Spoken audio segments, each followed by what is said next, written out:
নমস্কাৰ আজি ভিডিঅ'টোলৈ আপোনাক স্বাগতম জনাইছোঁ মোৰ ইতিমধ্যে আগত এটা ভিডিঅ' আছিল যদি বাৰে বাৰে আপোনাৰ এগৰাকী ব্যক্তিৰ পেচাব হৈ থাকে সঘনাই খুব পেচাব কৰা লাগি থাকে বাৰে বাৰে পেচাব কৰিব যাব লগা হয় কি ধৰণৰ ঘৰুৱা উপায় অৱলম্বন কৰি সেই সমস্যাৰ পৰা আপুনি উপশম লাভ কৰিব পাৰিব এই এটা ভিডিঅ' আছিল আপুনি যদি আপোনাৰ যদি এই সমস্যা আছে আৰু এই ভিডিঅ'টো আপুনি কোৱা টিপছখিনি ফ'ল' কৰাৰ পিছতো আপুনি সুফল পোৱা নাই আপোনাৰ এই সমস্যা একেই আছে তেতিয়াহ'লে আজিৰ ভিডিঅ'টো আপোনাৰ বাবে বাৰে বাৰে পেচাব সঘনাই পেচাব কৰা হয় কি কি ৰোগৰ কাৰণে হ'ব পাৰে ঘৰুৱা আপুনি টিপছখিনি ব্যৱহাৰ কৰাৰ পিছতে যদি আপোনাৰ ভাল হয় নিশ্চয় আপোনাৰ এই ৰোগসমূহ আপুনি আক্ৰান্ত হ'ব পাৰে তাৰ কাৰণে আপুনি গম পোৱা উচিত এগৰাকী ব্যক্তিয়ে সাধাৰণতে 24 ঘণ্টাত যদি 3 পৰা 5 বাৰলৈ পেচাব কৰিব যায় তেতিয়াহ'লে সি নিশ্চয় প্ৰয়োজনতকৈ নৰ্মেল নহয় তাতকৈ কম হয় অৰ্থাৎ ব্যক্তিগৰাকীৰ সৈতে পানী কমকৈ খাইছে বা ব্যক্তিগৰাকী নিশ্চয় কিবা সমস্যাত ভুগি আছে এগৰাকী ব্যক্তিয়ে আপোনাৰ 6 পৰা 7 বাৰ নৰ্মেলি দিনটোত 24 ঘণ্টাৰ ভিতৰত 6 বাৰৰ পৰা 7 বাৰলৈ পেচাব কৰিব যাব লাগে আৰু যদি তাতকৈ বেছি হয় অৰ্থাৎ 8 বাৰতকৈ যদি বেছি এগৰাকী বেছি নিশ্চয় তাক আমি সঘনাই পেচাব কৰা হয় বুলি কওঁ যদিহে আপুনি সঘনাই পেচাব কৰিব যায় তেতিয়াহ'লে এই ভিডিঅ'টো আজি আপোনাৰ কাৰণে আহক ভিডিঅ'টো আমি আৰম্ভ কৰোঁ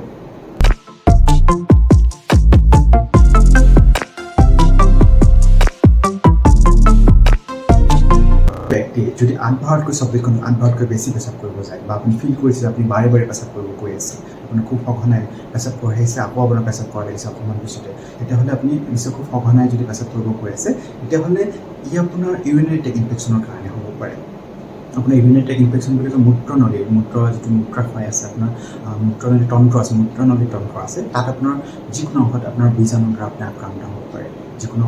যিকোনো বেক্টেৰিয়া হওক বা অন্যান্য যিকোনো বীজাণুৰ দ্বাৰা আপুনি আক্ৰান্ত হ'ব পাৰে গতিকে তাৰ কাৰণে আপুনি ইউৰিন কালচাৰ পৰীক্ষা কৰি আপুনি গম পাব কি বীজাণুৰ দ্বাৰা আক্ৰান্ত হৈছে বা আপোনাৰ ইউৰিন টেষ্ট কৰি পিনি পেচাবৰ ৰুটিন টেষ্ট কৰি বা পেচাবৰ কালচাৰ চেঞ্চিটিভ টেষ্ট কৰি আপুনি গম পাব টেষ্ট কৰিব পাৰে ডায়েবেটিছ হোৱা ব্যক্তিসকলৰ বাৰে বাৰে সঘনাই পেচাব কৰিব যাব লগা হ'ব পাৰে টাইপ 1 ডায়েবেটিছ হওক বা টাইপ 2 ডায়েবেটিছ হওক প্ৰস্টেটৰ সমস্যাৰ কাৰণে এগৰাকী ব্যক্তিয়ে বাৰে বাৰে পেচাব কৰিব যাব লগা হ'ব পাৰে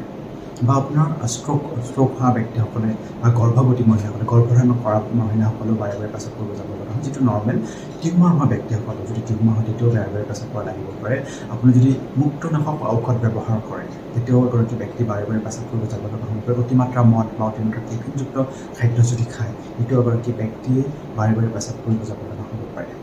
এনেকুৱা সমস্যা নহ'বলৈ মই আগৰ যিটো ভিডিঅ'ত টিপছ আমি কৈছোঁ সেই